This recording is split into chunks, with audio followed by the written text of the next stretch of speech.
The calm before the storm. Admiral Zara Chen stood motionless, her weathered hands clasped behind her back as she gazed out the panoramic viewport of Orbital Station Alpha.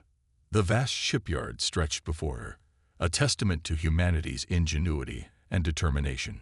Sleek, biomimetic vessels hung suspended in their berths, their liquid metal hulls shimmering with an almost ethereal quality in the stark light of Earth's sun. "Status report," Chen commanded, her voice low but carrying the weight of authority earned through decades of service. Lieutenant Commander Raj Patel's fingers danced across his holographic interface. "Final system checks are at 98%, Admiral. The Artemis and Orion battle groups will be combat-ready within the hour." Chen nodded, a slight furrow creasing her brow. 20 years of secrecy, of pouring every resource into this audacious project, and still she wondered if it would be enough. The threat of alien contact had loomed over humanity for centuries, but it was Chen's generation that had decided to take concrete action. "And the Prometheus?" she asked, referring to the flagship of Earth's clandestine fleet. Patel's expression tightened almost imperceptibly. "The new quantum fold drive is still exhibiting some instability, ma'am. Dr. Okoro assures me they'll have it sorted within 48 hours. Chen turned, fixing Patel with a steely gaze. "We may not have 48 hours, Lieutenant. Tell Okoro she has 24, and that's being generous."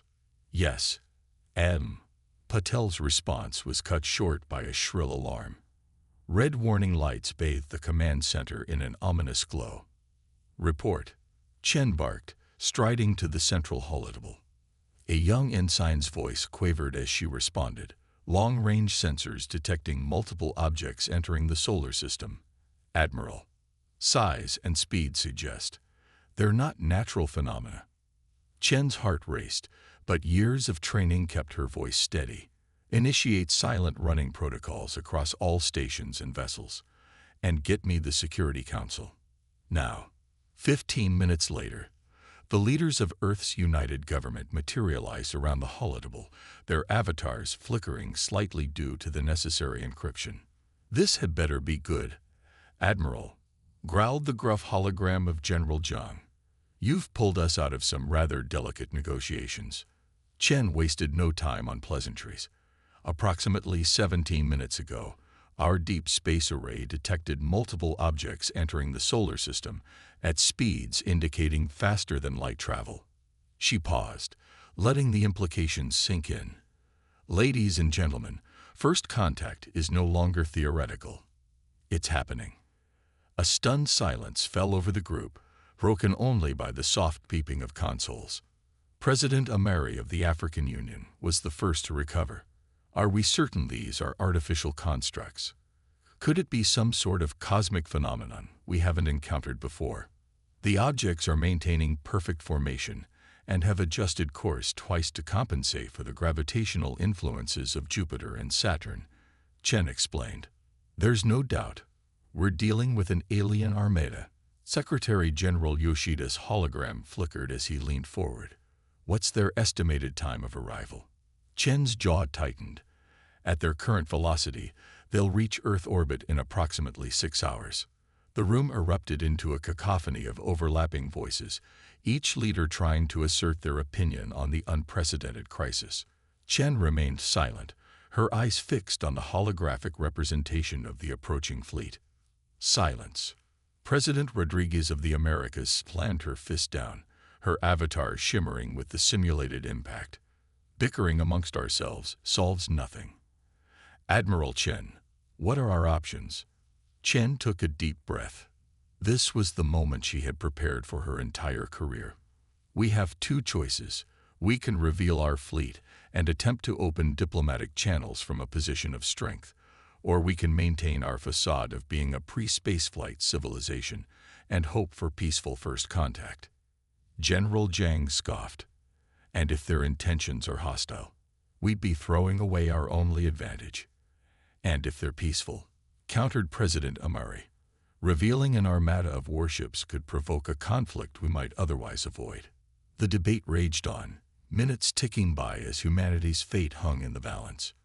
Chen listened, offering tactical assessments when asked, but her mind was already several steps ahead, wargaming various scenarios. A priority alert flashed across Chen's neural interface. She held up a hand, silencing the council. "Counselors, we've just intercepted a transmission from the alien fleet. It's being broadcast on all frequencies." With a gesture, Chen projected the message for all to see. The characters were unlike any human language, but the computer's best approximation scrolled beneath. "ATKNTYON inhabitants of Solar System Sol 3. You are here by notified of your integration into the Galactic Imperial Concordate. Prepare for immediate surrender and ASSM 9. KY. Resistance will result in planetary sterilization. UAV-1 planetary rotation. TUVCO-MPLI. The color drained from the faces of Earth's leaders as the implications became clear. "Well," Secretary General Yoshida said grimly, "I believe that settles the debate on whether to reveal our capabilities." President Rodriguez nodded solemnly. "Admiral Chen, you have full operational authority. Godspeed." As the holograms winked out one by one, Chen turned to her crew. The weight of 7 billion lives pressed down upon her shoulders, but her voice never wavered. "This is not a drill. Initiate Operation Leonidas. I want every ship manned and ready for combat in 2 hours." She paused, making eye contact with each officer on the bridge. "What we do here today will echo through the ages. Humanity faces its greatest threat, but we will not go quietly into the night. We will show these aliens that Earth is not some backwater world ripe for conquest. We are humanity, and we will not surrender." A chorus of "Yes, Admiral" rang out as the command center erupted into a flurry of activity. Chen turned back to the viewport, watching as the first ships began to power up, their hulls rippling with latent energy. In her mind's eye, she could almost see the alien armada bearing down on them, confident in their supposed superiority. "You have no idea what you're in for," she murmured. As if in response to her thoughts, a priority message flashed across her neural interface. It was from Dr. Okoro, chief engineer of the Prometheus project. "Admiral, we've done it. The quantum fold drive is stable. Prometheus stands ready." A thin smile crossed Chen's lips. Perhaps the odds weren't as insurmountable as they seemed. Humanity had a few tricks up its sleeve, and she intended to use every last one of them. "Lieutenant Patel," she called out, "send word to all ships. Operation Leonidas is a go. Let's show these aliens what humanity is truly capable of." As Earth's secret fleet stirred to life, shedding their celestial camouflage, Admiral Zara Chen steeled herself for the battle to come. The fate of humanity hung in the balance, and she would be damned if she let some alien empire extinguish the light of human civilization. The calm was over. The storm was about to begin. David versus Goliath. The vast emptiness of space erupted into a dazzling light show as Earth's hidden fleet decloaked. Hundreds of sleek, biomimetic ships shimmered into existence, their liquid metal hulls rippling like mercury under starlight. The alien armada, caught off guard by this sudden revelation, momentarily halted their advance. Aboard the ETS Artemis, Lieutenant Maya Ortiz's hands danced across the neural interface, feeling the ship respond as if it were an extension of her own body. The Artemis hummed with anticipation, its organic circuitry pulsing in sync with Maya's heightened heartbeat. "All systems green, Admiral," Maya reported, her voice steady despite the adrenaline coursing through her veins. "Artemis is ready to dance." Admiral Chen's hologram nodded approvingly. "Remember your training, Lieutenant. You're not just piloting the ship, you're setting the stage for humanity's survival. Godspeed." As the hologram faded, Maya took a deep breath. She had trained for this moment her entire life, but the reality of facing an alien armada was far more daunting than any simulation. The comms crackled to life with Admiral Chen's voice, broadcasting to the entire Earth fleet. This is Admiral Chen. The alien force outnumbers us 3-1. But remember, our technology is our equalizer. Use your ship's adaptive capabilities to your advantage. Earth is counting on us. Engage. Maya's squadron shot forward, their ships morphing mid-flight into more streamlined configurations. The alien fleet, composed of rigid metallic behemoths, opened fire with a barrage of plasma bolts. Evasive maneuvers. Maya shouted, more out of instinct than necessity. Her squadron mates were already reacting, their ships twisting and contorting in ways that defied conventional physics. The Artemis pirouetted around a massive energy beam, its hull briefly liquefying to allow the destructive force to pass harmlessly through. Maya grinned as she felt the ship's exhilaration mirroring her own. They were one, pilot and vessel, in perfect harmony. Across the battlefield, Earth's ships were proving to be maddeningly elusive targets. The alien fleet's superior numbers meant little when they couldn't land a solid hit. Aboard the Imperial flagship, Unyielding Fist, Admiral Krax watched in growing horror as his vaunted armada failed to make any significant impact. Impossible, he snarled, his four eyes blinking in rapid succession. These primitives were supposed to be pre-space flight. How are they outmaneuvering our most advanced ships? His second-in-command, Sub-Commander Zeal, frantically analyzed the incoming data. Sir, their technology. It's unlike anything in our database. Their ships seem to be alive somehow. Krax slammed a clawed appendage onto his command console. I don't care if they're flying in giant space amoebas. They're making us look like fool. All ships, concentrate fire on their lead vessel. Let's see how adaptable they are when faced with overwhelming force. Back on the Artemis, Maya's neural interface flared with warning signals. They're targeting us specifically, she informed her crew. Looks like we've got their attention. As if to punctuate her words, a massive energy wave emanated from the alien flagship, engulfing the space around the Artemis in a sea of destructive force. Maya's mind raced, calculating trajectories and energy dispersal patterns faster than any human brain could without technological enhancement. In the split second before impact, she made a decision that would change the course of the battle. Initiating total molecular restructure, she yelled, her fingers flying across the interface. The Artemis's hull began to shift, its entire structure breaking down and reassembling at the molecular level. As the energy wave hit, the ship didn't just evade. It absorbed the attack, its form briefly glowing with captured power before redirecting the energy harmlessly into space. A stunned silence fell over both fleets. Admiral Chen's voice broke through the quiet. Artemis, report. What in the name of Einstein did you just do? Maya's breathless laugh carried a mix of relief and disbelief. I'm not entirely sure, Admiral. But I think we just found a new trick. On the Imperial flagship, Admiral Krax's jaw hung open in shock. That's not possible, he whispered. Sub-Commander Zeal's voice quavered as she reported. Sir, the humans are hailing us. Admiral Chen's hologram materialized on the Imperial bridge, her expression a mix of determination and barely concealed triumph.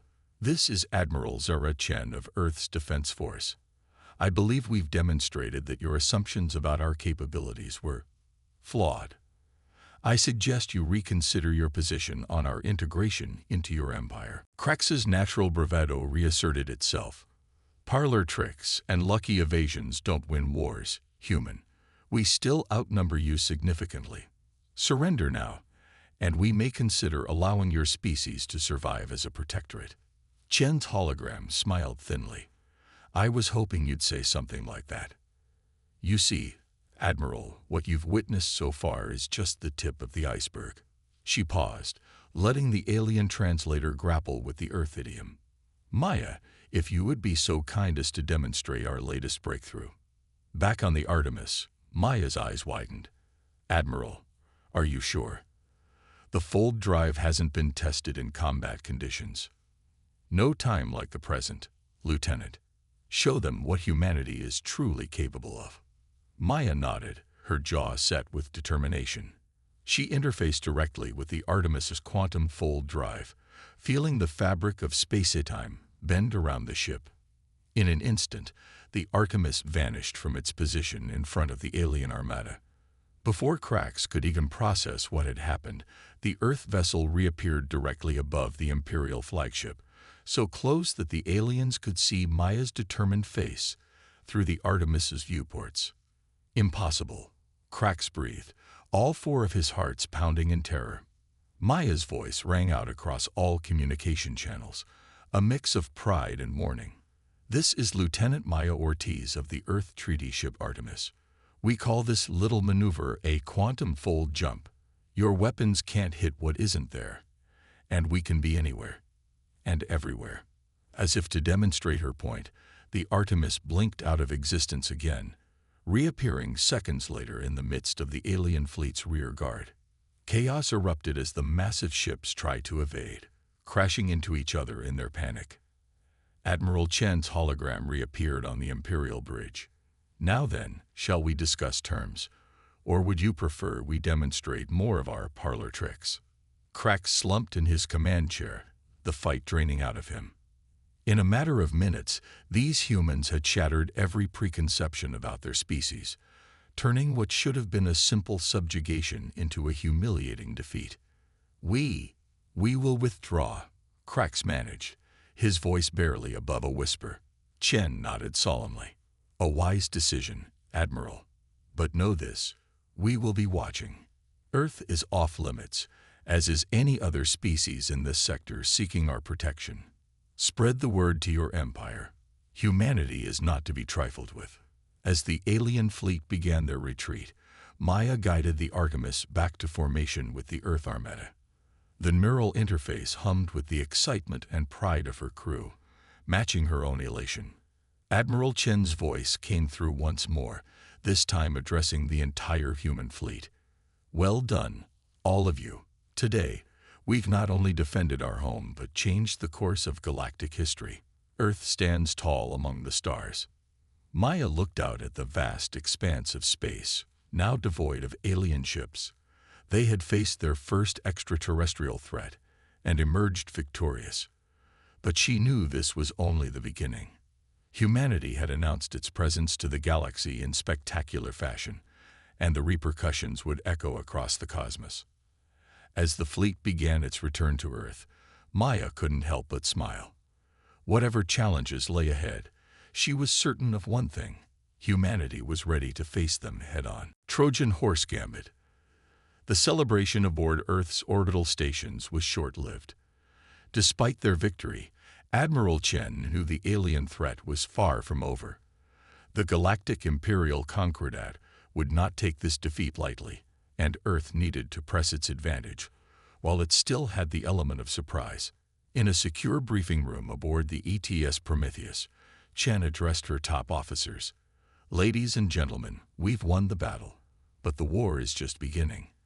We need intel on their capabilities, their chain of command, and most importantly, their vulnerabilities." Lieutenant Maya Ortiz, still riding the high of her successful quantum fold jump, spoke up. "Admiral, what if we could get that intel directly from the source?" All eyes turned to the young pilot. Chen raised an eyebrow, intrigued. "I'm listening, Lieutenant." Maya took a deep breath. The Artemis's molecular restructuring capabilities aren't limited to just evasive maneuvers. With some modifications, we could potentially mimic the appearance of one of their damaged ships. I could pilot it right into the heart of their fleet. A murmur of surprise rippled through the room. Chen's eyes narrowed. "You're proposing a Trojan horse scenario. It's audacious, incredibly risky." And a slight smile crossed her face. "Exactly the kind of thinking we need. How soon can you be ready?" Maya straightened, her face a mask of determination. "Give me 6 hours with Dr. Okoro and her team, and we'll have the Artemis ready to pass any visual inspection." Chen nodded. "You have 4. Dismissed." As the room cleared, Chen caught Maya's arm. "Ortiz, I don't need to tell you how dangerous this is. If you're captured, Maya met her commander's gaze steadily. I know the risks, Admiral, but this is our best shot at getting ahead of whatever the Concordat is planning next. I won't let you down. 4 hours later, the Artemis looked like a battered and limping alien vessel as it drifted towards the regrouping Imperial fleet.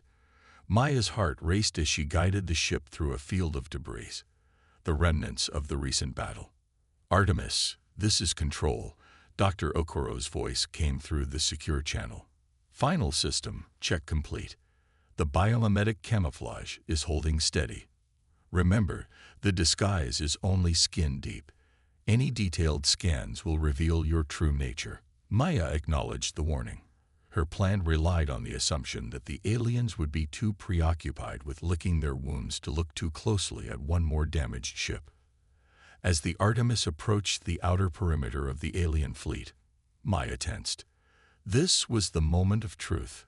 A harsh voice crackled over the open channels in the alien language, which her ship's systems quickly translated.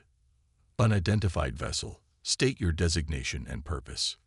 Maya took a deep breath and activated the voice modulator Dr. Okoro had cobbled together. This is support vessel Zenith 793, requesting emergency docking. Critical systems failing. There was a pause that seemed to stretch for eternity. Finally, the alien voice returned. Zenith 793, you are cleared for docking in Bay 4 of the Imperial flagship. Prepare for tractor beam assist. Maya allowed herself a small smile. Phase 1 complete.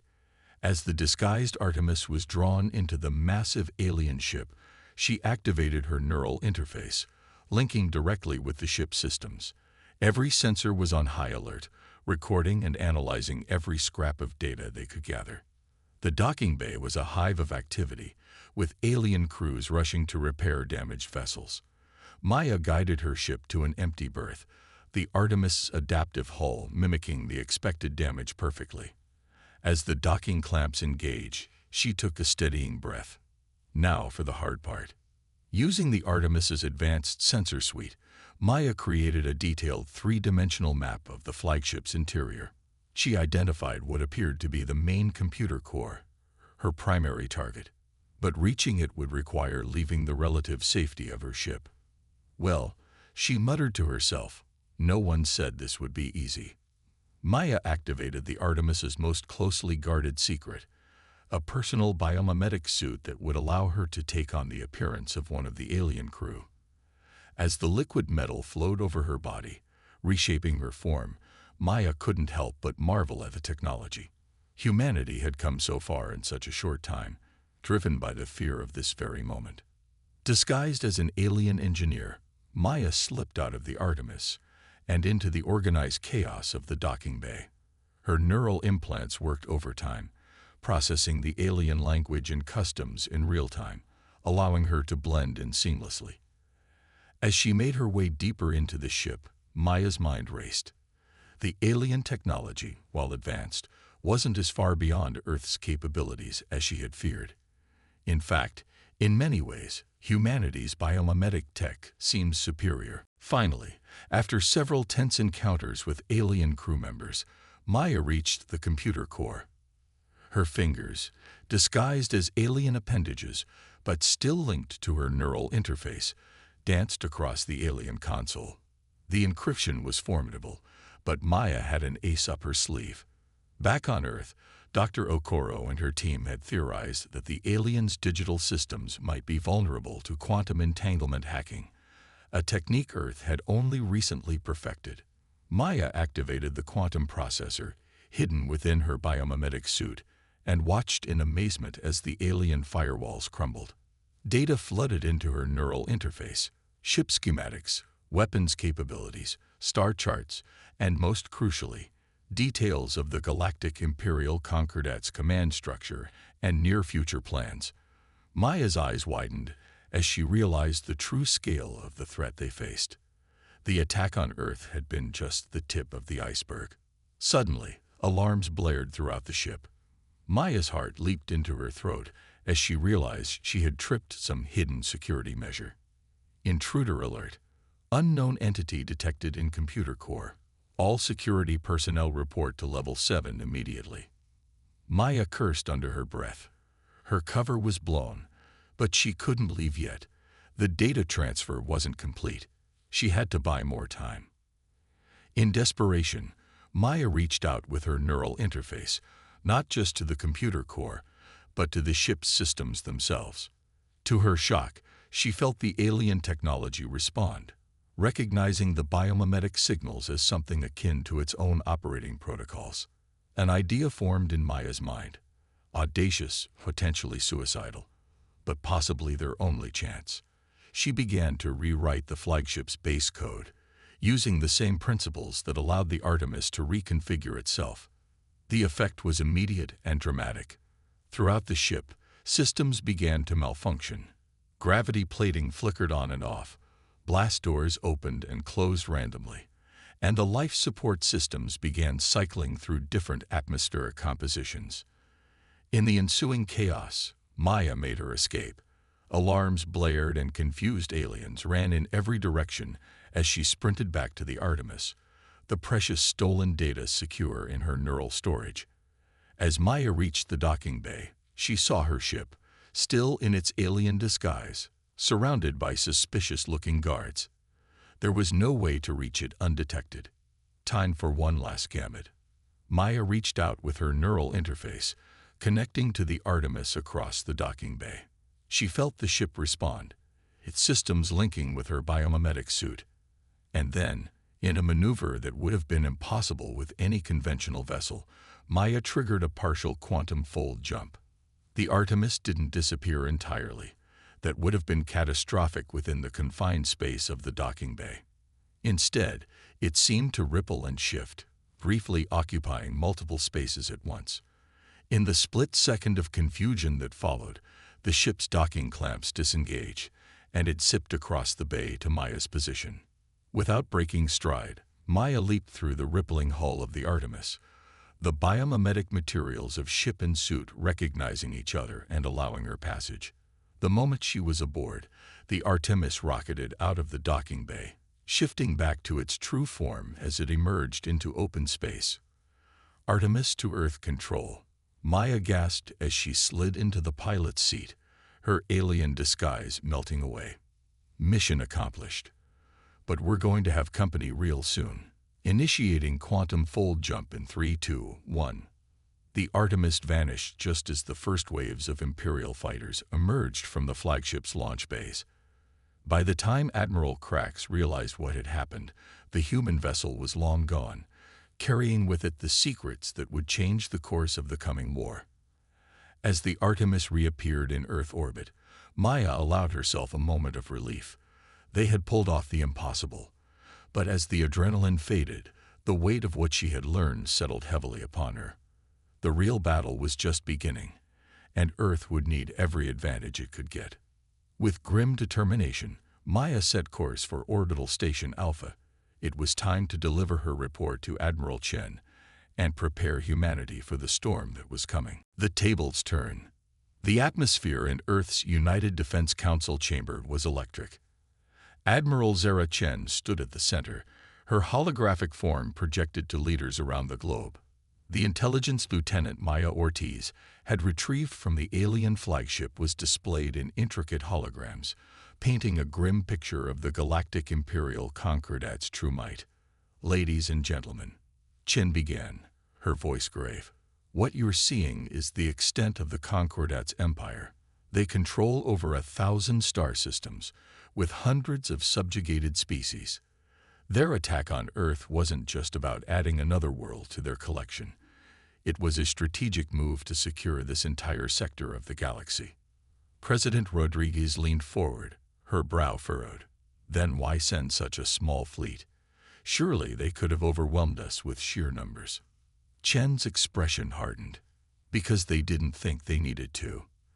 The data Lieutenant Ortiz retrieved shows that they consider pre-FTL civilizations to be easy targets. We were supposed to fall quickly, serving as an example to other worlds in the sector. General Zhang snorted. Well, we certainly gave them an example, just not the one they were expecting. Indeed, Chen nodded. And that's why we need to act fast. The Concordat is reeling from our unexpected resistance, but they're already mobilizing a much larger force. We have a small window of opportunity to turn the tables. Dr. Okoro, the brilliant mind behind much of Earth's advanced technology, stepped forward. Admiral, if I may. At Chen's nod, she continued, addressing the Council. The quantum entanglement techniques that allowed Lieutenant Ortiz to hack the alien systems can be weaponized on a much larger scale.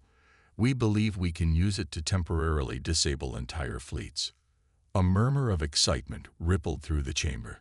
Secretary General Yoshida spoke up. That's incredible, Dr. Okoro. But surely the Concordat will adapt quickly to such an attack. Okoro nodded. You're right, which is why we need to strike hard and fast. But more importantly, we need allies. The data shows numerous worlds chafing under Concordat rule. If we can liberate a few key systems, we could spark a galaxy-wide rebellion. Chen took control of the conversation again. Exactly.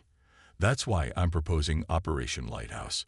We'll send task forces to nearby oppressed worlds, demonstrating our technology and offering our protection. With each world we free, our coalition grows stronger. The council chamber erupted into debate.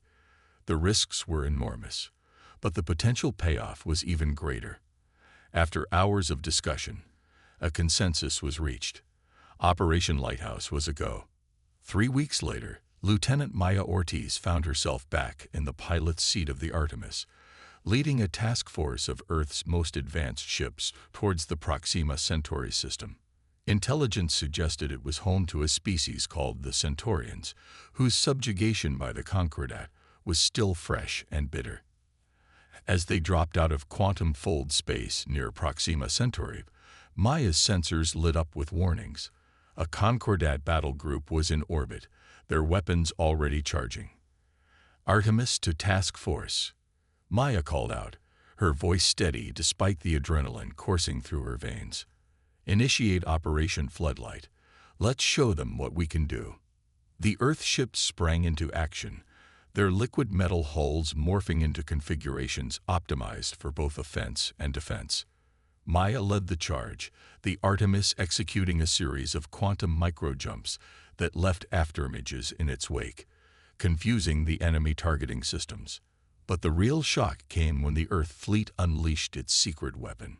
A pulse of quantum-entangled particles washed over the Concordat ships. For a moment, nothing seemed to happen. Then, one by one, the alien vessels went dark, their systems crashed by the impossible-to-defend attack. On the surface of Proxima Centauri, the Centaurians watched in awe as their oppressors' mighty ships hung helpless in orbit. When the first Earth vessels landed, bearing not weapons of war, but offers of alliance and advanced technology, the response was overwhelmingly positive. Maya stood beside Admiral Chen as they met with the Centaurian leadership.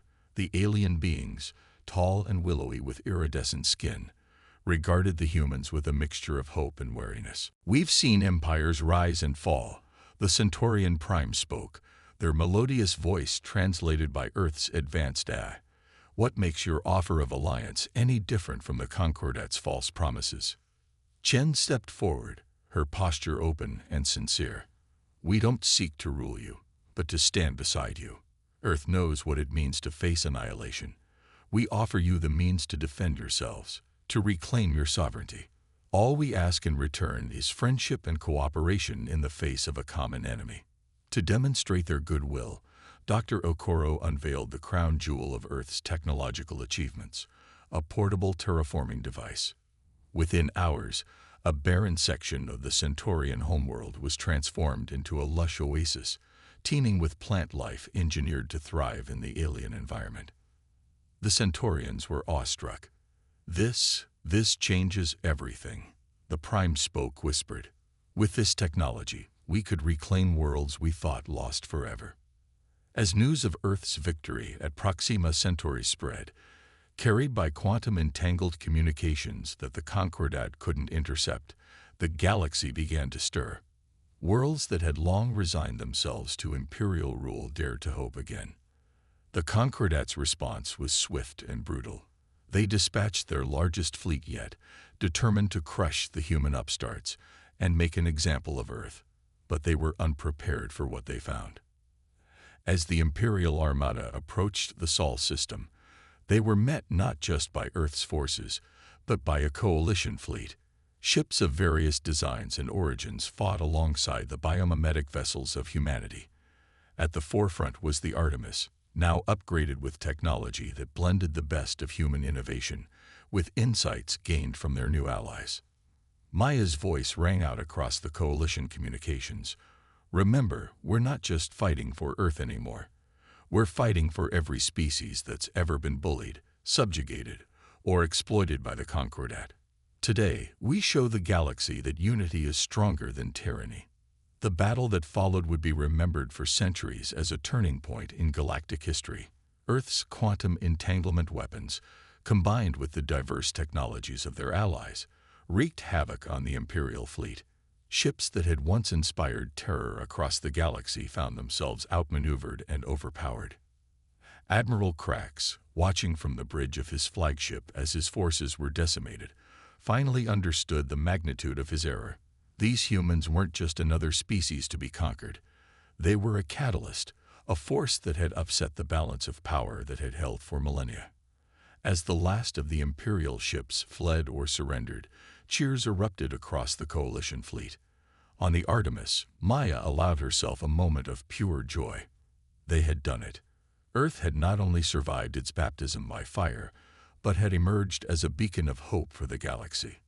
Back on Earth, Admiral Chen addressed the United Defense Council one more time. The holographic displays now showed not just the Sol system, but a growing network of allied worlds spreading across the galaxy. "We set out to defend our home," Chen said, her voice filled with pride and determination. "Instead, we've sparked a revolution.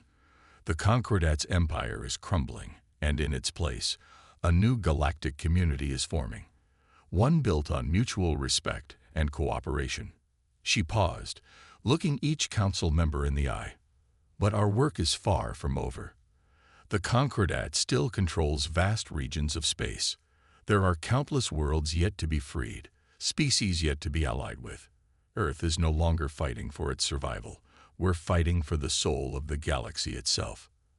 As the council chamber erupted into applause, Shen allowed herself a small smile. Humanity had been thrust onto the galactic stage in the most dramatic way possible, and they had risen to the challenge.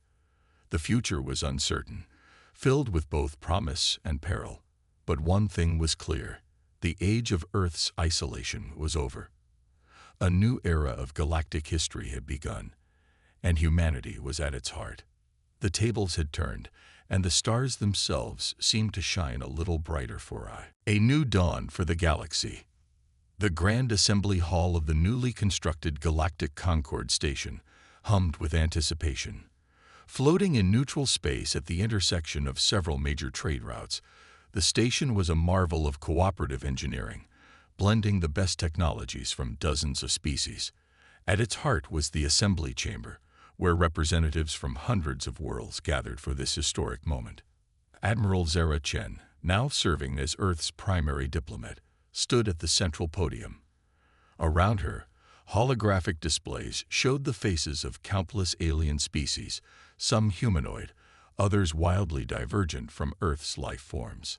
All were united by a common purpose: forging a new future for the galaxy. "Friends, allies, fellow sentients," Chen began, her voice carrying the weight of the momentous occasion. A standard galactic year has passed since the fall of the Concordat's empire. In that time, we've seen remarkable changes sweep across known space. Worlds once oppressed now stand free. Species that had never met now work side by side.